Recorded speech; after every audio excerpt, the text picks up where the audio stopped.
The state of Israel is about to replace the United States as the ruling state in the world.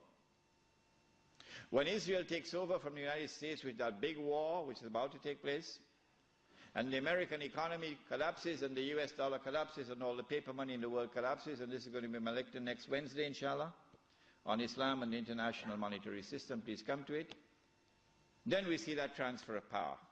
Israel takes control of the oil, for example, of the Middle East. When Israel becomes the ruling state in the world, then the Jews will say, the golden age has come again. The prophecy is being fulfilled. But they're being deceived in the grandest and most magnificent deception mankind has ever witnessed.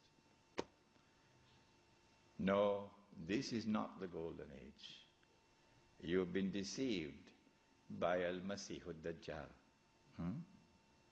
Israel will rule the world for a day which is like a week.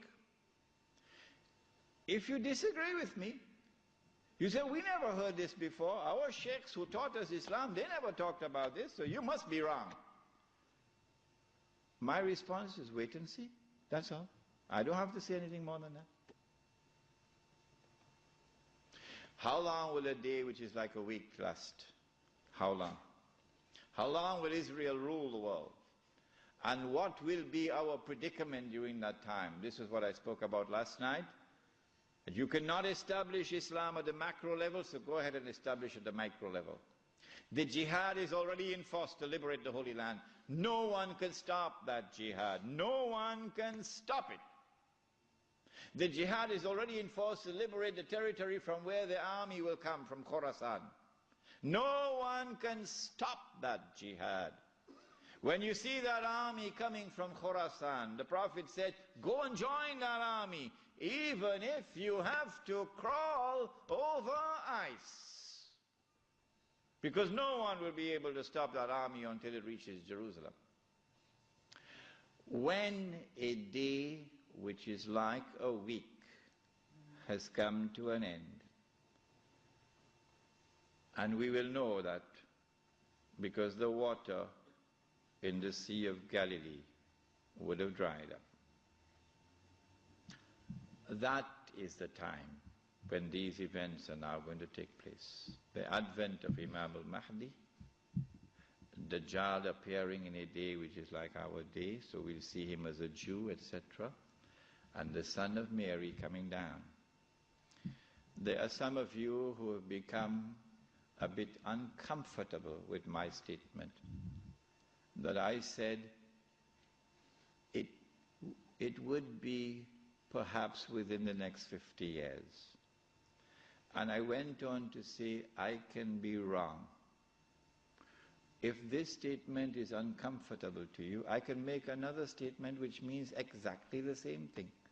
Exactly the same thing.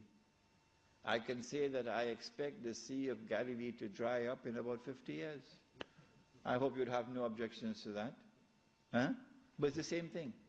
Because it is when the water in the Sea of Galilee dries up that the Son of Mary will come back down. Go and read your Sahih Muslim.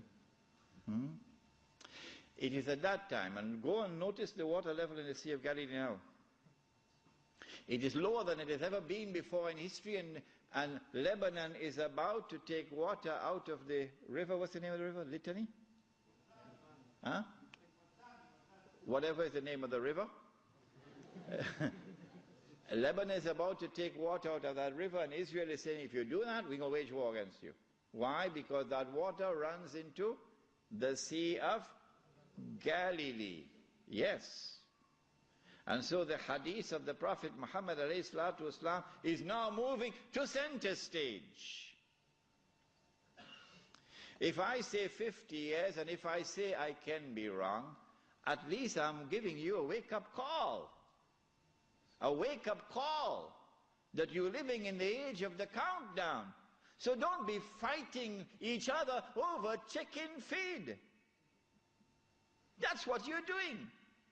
In South Africa in particular, the ulama fighting with each other.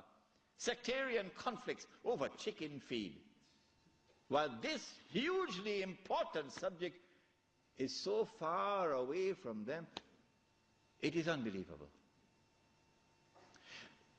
When the water in the Sea of Galilee is drying up, and the state of Israel has ruled the world for a day which is like a week, then in Sahih Muslim we are told, a Muslim ruler will die and there will be disagreement concerning succession.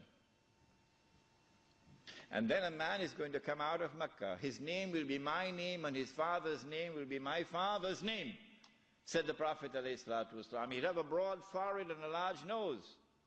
And he'll be known as Al-Mahdi. And he'd hurry from Medina to Mecca.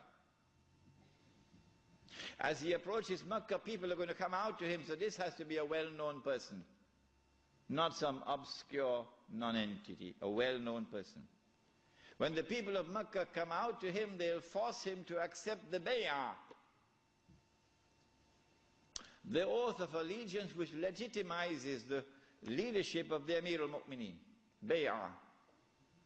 He will accept the bay'ah at the Kaaba and then proclaim himself to be Al-Mahdi. It is only then that you would know that Al-Mahdi is here. So stop asking these foolish questions. Is he born already? Is he in Lebanon? Or maybe in Indonesia? That's foolishness. Al-Mahdi cannot emerge until Israel has become the ruling state in the world. Al-Mahdi cannot emerge until Dajjal has completed his mission. Al-Mahdi cannot emerge until the state of Israel has ruled the world for a day which is like a week. Al-Mahdi cannot emerge until the water has dried in the Sea of Galilee. So stop these foolish questions. He proclaims himself to be the Mahdi. There are going to be eclipses of the sun and the moon that month. But there have been eclipses of the sun and the moon in the past. But after he proclaims himself Al-Mahdi, he's going to be attacked from an army, with an army from Sham. That army comes down to the south, and armies are under the control of governments. And when that army is between Medina and Mecca going down south, the earth is going to open and swallow that army. That is the sign of all signs. Beyond a shadow of a doubt, validating the claim of this man that he is the Mahdi. But Mecca has never been a Shia city. Never. And Mecca will not be a Shia city at that time. And Mecca will not come out to give allegiance to a Shia. And so you have to be living on the moon to believe that the Mahdi is going to be Shia. We do not say this to embarrass the Shia or to be uncharitable to them or to hurt their feelings in any way. This is just factual analysis. When the earth opens and swallows that army, then on that day, those from the world of the Shia who accept him as the Mahdi and follow him are our brothers in faith. And shoulder to shoulder we'll fight to liberate the Holy Land.